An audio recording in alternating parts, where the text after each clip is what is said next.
কোষ্ঠকাঠিন্যের চিকিৎসায় ইসবগুলের ভুসি খুবই কার্যকরী, কিন্তু এটা অনেকে খাওয়ার নিয়ম ঠিক মতো জানে না। অনেকে কি করে যে আপনার রাতে ভিজিয়ে রাখে এবং পরের দিন সকালে খায়। তো এভাবে খেলে এটা কিন্তু ভালো মতো কাজ করে না। আপনারা যেটা করবেন সেটা হলো আপনি ইসবগুলের ভুসি এবং পানি নিয়ে গুলিয়ে সাথে সাথে খেয়ে ফেলবেন। এটা কেন? কারণ এই ইসবগুলের ভুসিকে বলা হয় বাল্ক ফর্মিং ল্যাক্সেটিভ।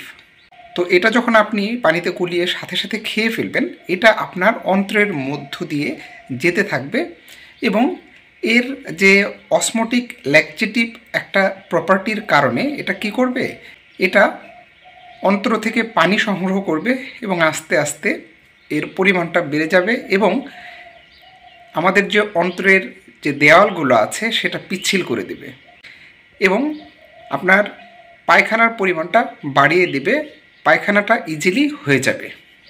সুতরাং আপনি যদি ইসবগুলের ভুসির সঠিক উপকারটা পেতে চান তাহলে অবশ্যই পানিতে ভিজিয়ে না রেখে আপনি 1 গ্লাস পানি নিয়ে সেখানে 1 চামচ বা 2 চামচ ইসবগুলের ভুসি নিয়ে সাথে সাথে খেয়ে ফেলবেন।